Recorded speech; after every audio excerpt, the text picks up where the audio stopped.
사람들은 말한다. 백 없는 사람 서러워 살겠냐는 것이다.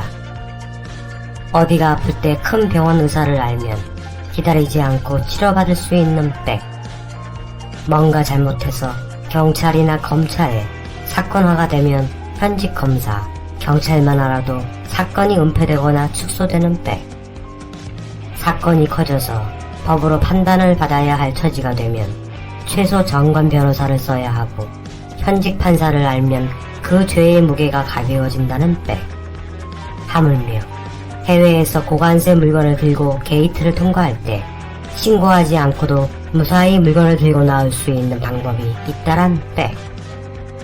그런 식이라면 밀수 또한 관세청 직원을 알면 가능하단 것이다. 그러나 그것을 통제하거나 감시하는 기구는 존재하지 않는다. 작년 한 탐사 프로그램에 의하면 관세청 공무원들이 고관세 물건들을 세금 한 푼 내지 않고 빼올 수 있는 방법을 보도했다. 관세청 직원들에 의하면 자신들은 세금 다 내고 신고하는 사람을 바보라 지칭한다고 한다. 보도에 의하면 전직세관 고위직이었던 사람이 파리 여행을 한 딸이 샤넬백을 약 700만원 정도에 구매해서 세금 200만원 정도를 내야 하는데 현직 관세청 직원에게 부탁해서 공항에서 프리패스로 나왔다는 것이다. 국민의 세금으로 녹봉을 받고 있는 관세청 공무원들. 국민에게는 100원이라도 더 세금을 받으려 하면서 자기들은 아무렇지도 않게 당연시 관행처럼 버젓이 불법을 자행하고 있는 것이다. 여기 한 사람이 있다. 이름은 천홍우. 2008년 홍조 근정훈장, 2002년 근정포장을 받은 대한민국 제27대 관세청장을 역임한 공무원이었다. 그는 박근혜 정부 시절 관세청장에 취임하자 다음날 비선실세 최순실을 만나 실망 안 시키겠다는 이른바 충성맹세를 했던 인물로 알려져 있다. 즉 최순실의 추천으로 관세청장에 올랐던 인물이다. 박근혜 정부 시절 최순실은 관세청의 비호를 통해 막대한 비자금을 형성했다고 한다. 당시 검찰특별수사본부 윤석열 서울중앙지검장은 수사를 통해 천홍욱 씨가 관세청장에 오르기 전 2016년 4월경 서울 강남 관세청 근방 카페에서 최순실의 왼팔로 알려진 고용태를 만나 면접을 봤다는 사실을 발표했었다. 명백한 인사 개입이 있었음을 검찰 스스로 밝힌 것이다. 하지만 천 전 청장은 최 씨에 대해 취임 전 최 씨를 알지도 만난 적도 없다고 관계를 거짓 부인하기도 했었다. 2007년 윤석열 지휘의 특수일부 검찰은 롯데 면세점 특혜건으로 천홍욱 관세청장을 주목했었다. 대대적인 언론 보도들이 잇따랐고 세상이 시끄러웠다.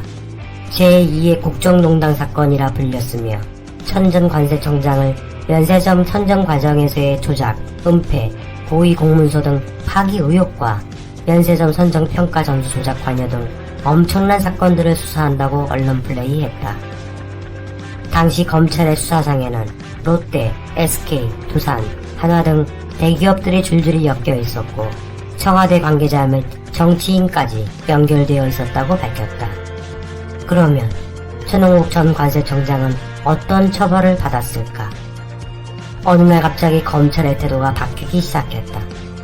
박근혜 전 대통령 재판에서 증언할 예정이던 천홍욱 전 관세청장의 증인 신청을 철회한 것이다.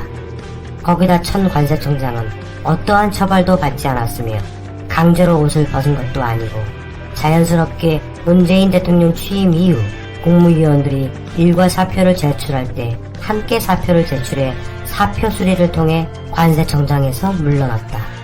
당시 인천세관 인사 개입 혐의를 받은 고용태는 구속됐다. 당시 감사원은 1, 2, 3차에 걸친 면세점 선정 의혹에 대해 천홍욱 전 관세청장을 검찰에 엄발에 처하라고 고발했었다. 하지만 정작 천홍욱 전 관세청장은 참고인 조사만 받았을 뿐 아무런 제재도 받지 않았다. 어떻게 이게 가능할까?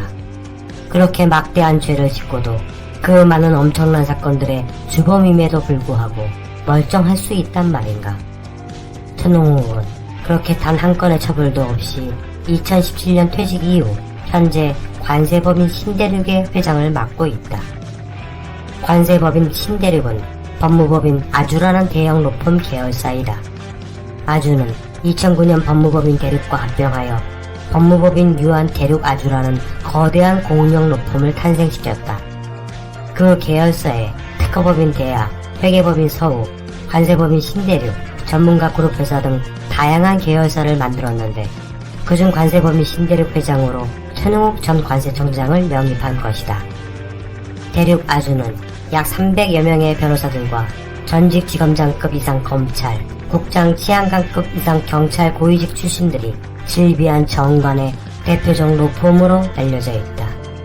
천웅욱은 그렇게 어마어마한 죄를 짓고도 오히려 영전되듯 이 회사의 회장으로 자리를 하고 있는 것이다. 대한민국 공직자 윤리심사 제도가 제대로 작동하기나 한 것인지 정말 통탄하지 않을 수 없다. 이런 식으로 국내 대형 로펌에 전직 고위 공무원들이 취업 및 영전되고 그들이 현직들과 결탁하여 서로 봐주기를 하니 이 나라가 백없는 사람은 늘 당할 수밖에 없으며 저들은 그들만의 리그를 더욱 단단히 할 수 있는 것이다. 국내 최고 대형 로펌 김앤장에도 관세청 고위 출신들이 질비하다. 문재인 대통령이 임기 내에 공정 하나만큼은 확실히 하고 싶다고 말씀하셨는데 그 첫걸음인 공수처는 이미 출범 시한을 한참 넘기고 있는 상황이며 출발조차 제대로 하지 못하고 있다. 게다가 검경 수사권 조정에 따른 수사권 조정 법안인 검찰청법 제4조를 보면 6개의 범죄의 범위가 포괄적이어서 오히려 검찰의 수사 확대가 되는 실질적 수사권을 보장해주는 엉뚱한 개정안이 될 상황이다. 검찰의 직접 수사를 축소, 폐지가 아닌 더 늘어나는 웃지 못할 일이 벌어지게 되는 것이다. 추미애 장관 아들 건으로 국민의 눈과 귀를 가리고 있는 이때 검찰은 웃고 있다.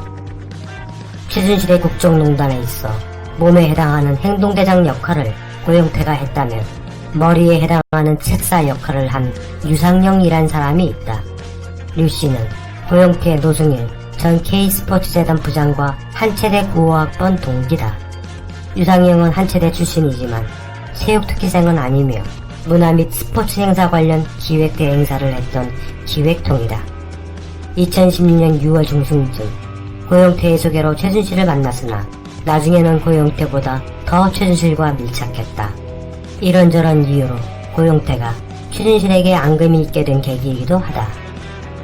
WK 부장이란 사람. 그는 당시 이권을 위한 사업 진행의 핵심이었다. 박근혜 퇴임 후 강원도 평창에 아방공 사저를 짓는다란 발언을 하기도 했으며 최순실과 안종범 전 청와대 수석 재판의 핵심 증인으로 지목되기도 했던 인물이다. 그런 당시 실질적 WK, K스포츠재단 관련 가장 많은 이권 행위를 알고 있던 사람이었다. 하지만 그는 당시 법원의 증인 소환에도 불구하고 매번 증인 출석을 불응했으며 태블릿 PC 있던 책상은 고영태 것, 왜 줬냐 관리인에게 따졌던 인물.